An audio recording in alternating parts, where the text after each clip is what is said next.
Começa agora mais uma edição do Crítica de Ponta na TV, um programa produzido pelos alunos do terceiro ano de jornalismo da UEPG.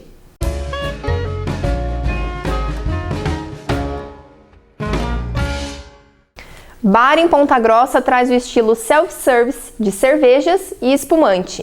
Milena Oliveira foi ao local conhecer. A cervejaria Pure Hopes abriu na primeira semana de agosto deste ano, no centro de Ponta Grossa, e trouxe um novo conceito de serviço. O bar conta com a modalidade do cartão pré-pago. Os clientes abastecem o cartão com o valor desejado e podem escolher quais das 10 opções de cerveja querem se servir nas torneiras, em estilo self-service. Conforme o cliente vai enchendo o seu copo, o valor aparece na tela e é descontado do cartão. O preço da cerveja que aparece na máquina é fixo a cada 100 ml. O bar conta com um cardápio de porções, mas que são poucas as opções, além de pequenas e caras.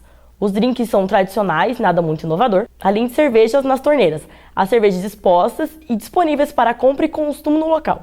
O espaço é temático, decorado e bem dividido, com sofás, mesas compartilhadas e cadeiras altas. Diferente dos outros bares de Ponta Grossa, que são pequenos, o que acaba dificultando a circulação interna. Tudo que é gasto no local é pago com cartão pré-pago, inclusive as porções. A Pure Hopes traz novidades mensais de sabores das cervejas de lata e oferece uma diversidade nas cervejas nas torneiras espalhadas pela parede, além da opção espumante. Apesar de ser um bar de alto custo, o dinheiro gasto é válido para quem gosta de degustar diferentes variedades, além do espaço do bar. O cartão pode ser recarregado em casa, através de aplicativo, ou até mesmo no bar, sem precisar enfrentar filas para recarregar. As comidas e os drinks deixam a desejar por ser um bar que traz muita inovação. Se espera algo diferente do comum, mas a Pure Hopes não apostou nesses pontos quando criou o cardápio. Cultura afro de trançar cabelos segue popular. A novidade é o uso de fitas no penteado. A moda sempre teve espaços para inovações, mas existem tendências antigas que são usadas até hoje, como as tranças. De acordo com registros históricos, as primeiras tranças foram encontradas nas estátuas em sítios arqueológicos do período paleolítico da Europa. Porém, a técnica de trançar os cabelos foi notada mais tarde na África e era usada pelas civilizações para identificar tribos, estado civil, religião e até posição social. Na cultura africana, o cabelo era parte integrante de um sistema de linguagem, como forma de resistência e de manter suas raízes.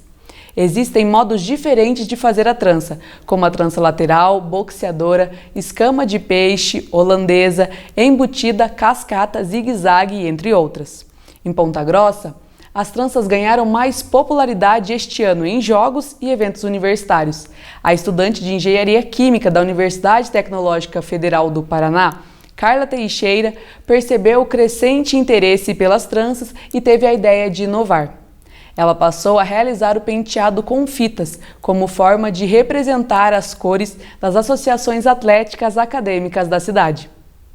Pelo contexto histórico das tranças vindas da cultura afro, é necessário entender que não se trata apenas de um penteado.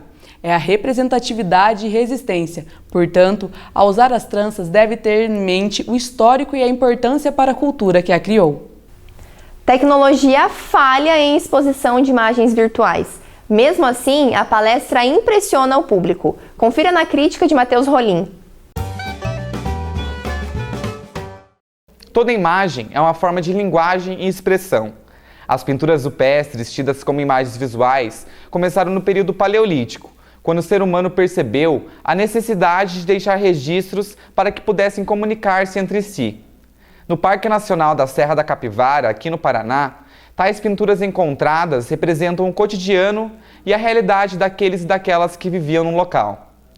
Eduardo Tschelling é um historiador e pesquisa em áreas como saúde pública, história, comunicação, fotografia e vídeo. Na palestra sobre imagens virtuais, é feita uma trajetória das imagens como memória social na construção histórica, dialogando com o fato que a produção da arte como um todo é vivenciada por aqueles que ainda detêm o poder. Na Idade Média, por exemplo, a grande parte das imagens, pinturas e até as expressões artísticas eram sobre divindade e religião, tendo a Igreja Católica como responsável pelo pensamento social e cultural da época. O humano cria a imagem conforme a realidade estabelecida. As câmeras fotográficas ofereceram a possibilidade de pessoas comuns capturarem imagens. Vivemos em uma sociedade imagética, na qual a imagem consegue transmitir de maneira simples e democrática as informações. Atualmente, imagens virtuais ganharam espaço no mundo da tecnologia, o que também se torna mais prático e acessível. A palestra e exposição Imagens Virtuais e Memória Social na Construção da História, de Eduardo, contaria com a apresentação de imagens virtuais na ciência e história, porém o computador do palestrante resolveu atualizar e não ligar mais. Schelling prosseguiu com a fala mesmo sem as capturas, o que no geral foi uma discussão bastante produtiva e significativa. Entretanto, até onde os humanos conseguem driblar os problemas técnicos que a tecnologia pode ocasionar? A crítica de literatura de Railane Martins traz a obra africana Meio Sol Amarelo, que relata o drama da guerra Nigéria-Biafra. O livro Meio Sol Amarelo é uma obra da africana Chimamanda Adichie, uma escritora e militante de 42 anos. Adichie estudou comunicação e ciência política nos Estados Unidos e hoje escreve sobre migração, desigualdade e situação político-social dos países africanos. No livro de 2008, a autora narra a partir da perspectiva de 4 personagens a Guerra Civil Nigéria-Biafra, que ocorreu no final dos anos 60. O título faz referência à bandeira da Biafra, que tinha a metade de um sol. A história começa na cidade universitária Nsukka. Lá vive Ugu, um menino de 13 anos de família muito pobre que vai trabalhar na casa do professor Odenigbo. Lá, Ugu encontra a abundância jamais imaginada por ele, fartura de comidas e de bebidas na mesa. Richard é um escritor inglês e Olana, uma estudante de família de alta classe. A partir desses personagens, Adichie narra situações reais, experiências de nação, lealdade, origens, família e responsabilidade. Há uma parte feliz na história, mas o relato de guerra traz cenas fortes à imaginação. A sede da Biafra por independência provocou o deslocamento da população para o sul do país. Mas a fome e as doenças persistiram, matando cerca de 1 milhão de pessoas. A crítica ao colonialismo britânico aparece em toda a narrativa. A capacidade de sintetizar em 4 personagens a complexidade da guerra aguça a curiosidade do leitor. Trata-se de uma versão da guerra a partir dos olhos dos negros e negras, e não da abordagem de homens brancos e ricos. O único problema é que, por conta da história não ser contada de forma linear e não deixar claro quem é o narrador, o leitor pode acabar se perdendo. Há uma indagação despertada pelo próprio livro. Como é que podemos resistir à exploração se não temos ferramentas para entender o que é a exploração? Em seu giro urbano, Rafael Santos foi até a Praça Barão do Rio Branco, que mesmo em manutenção é pouco atrativa e não valoriza seus monumentos históricos. Praças e parques são locais públicos na cidade, onde a população pode desfrutar da tranquilidade, conversar com as pessoas e apreciar a história. Como local histórico, a cidade possui a Praça Barão do Rio Branco, que junto aos monumentos conta sobre a história da cidade. Mas, mesmo com a manutenção, a praça é pouco atrativa. Na praça, as estátuas, como a de Tiradentes, é bastante bonita, mas a falta de explicação sobre o monumento não a valoriza. A placa informativa no chão está enferrujada, dificultando a leitura. Outro monumento que sofre com o mesmo problema é a homenagem aos maçônicos. Também não há muita explicação sobre a história. Com uma força histórica bastante relevante, a praça poderia ser um dos cartões postais da cidade. Hoje, a praça é espaço para vendedores ambulantes e comércio popular, além de servir de moradia para cachorros de rua. De acordo com a prefeitura, o início da construção da praça se deu em 1935 e foi finalizado em 1938. Depois de 81 anos, a praça ainda continua pouco atrativa e apenas a concha acústica foi revitalizada. Grupo de teatro municipal surpreende ao levar comédia para as ruas. Veja na crítica de Tailã de Pauli. O grupo de teatro Cidade de Ponta Grossa foi fundado em 2018 pela Fundação Municipal de Cultura. Ele tem caráter de formação de profissionais e valorização dos atores da cidade. A Prefeitura de Ponta Grossa lançou um edital em dezembro para selecionar alunos para a temporada de 2019.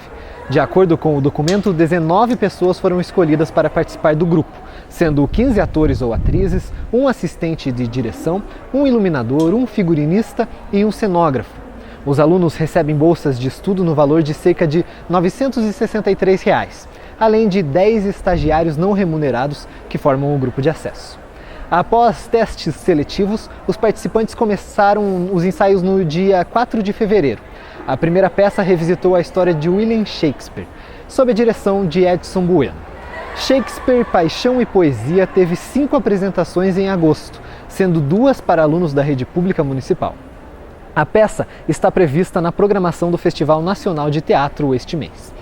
Com encontros 2 vezes por semana, o grupo já ensaia novo espetáculo programado para o começo de dezembro.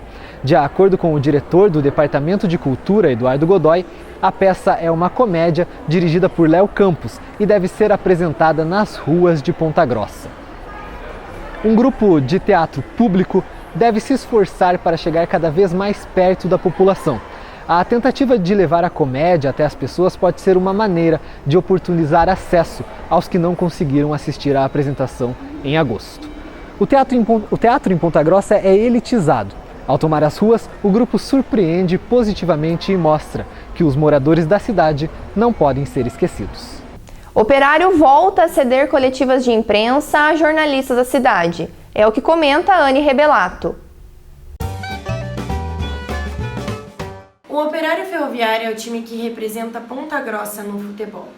Na semana que antecede a partida ou após o jogo, a imprensa se desloca para uma sala onde acontece uma coletiva de imprensa com o técnico e o presidente do time. Porém, durante 3 semanas, essa coletiva não aconteceu. A própria assessoria de imprensa do clube realizou os vídeos com o técnico olhando diretamente para a câmera e eles encaminharam esse vídeo para os veículos de imprensa da cidade compartilharem. O problema está no local onde essas imagens foram realizadas, que é na mesma sala onde acontecem as coletivas de imprensa, passando uma ideia errada a partir da imagem. No dia 17 de setembro, o Operário voltou a conceder as coletivas de imprensa, o que demonstra que o time oferece esses momentos apenas quando o time passa por uma fase positiva nos jogos. O problema de usar um cenário que é o mesmo da coletiva de imprensa está na ética, já que os jornalistas não estão questionando e muito menos fazendo perguntas para o técnico e para o presidente do time. Bruna Cosmenco mostra como música local reproduz estereótipos de gênero e ofende a população da cidade. No dia 15 de setembro, Ponta Grossa completou 196 anos e diversas homenagens à cidade foram feitas. Uma delas é um vídeo que circulou nas redes desde o aniversário. Nele, comediantes da cidade falam sobre os bairros, as pessoas e as gírias pontagrossenses. A música tem duração de 2 minutos e 40 e os comediantes estão fantasiados como os personagens da série mexicana La Casa de Papel. No clipe, eles exploram lugares conhecidos da cidade como cenário, como o Calçadão Central, Parque Ambiental, Terminal Central, entre outros. No entanto, o que era para ser uma homenagem engraçada para os moradores da cidade acabou se tornando provocativo para alguns. Na letra, os autores citam bairros como Ronda, Vila Cipa e Marina, apenas os enfatizando como perigosos e fazendo até mesmo simulação do uso de arma enquanto os mencionam. Outra questão que incomodou aos ouvintes foi a letra transfóbica que está presente no vídeo. Espera-se que uma música que é feita com a intenção de prestigiar os moradores e a cidade não contenha nas suas letras frases que disseminam a violência e o preconceito. O vídeo ainda está presente no Facebook de um dos protagonistas e circula por outras redes. Esse foi mais um Crítica de Ponta na TV. Para acompanhar nossas produções, acesse periódico.sites.epg.br. Até a próxima!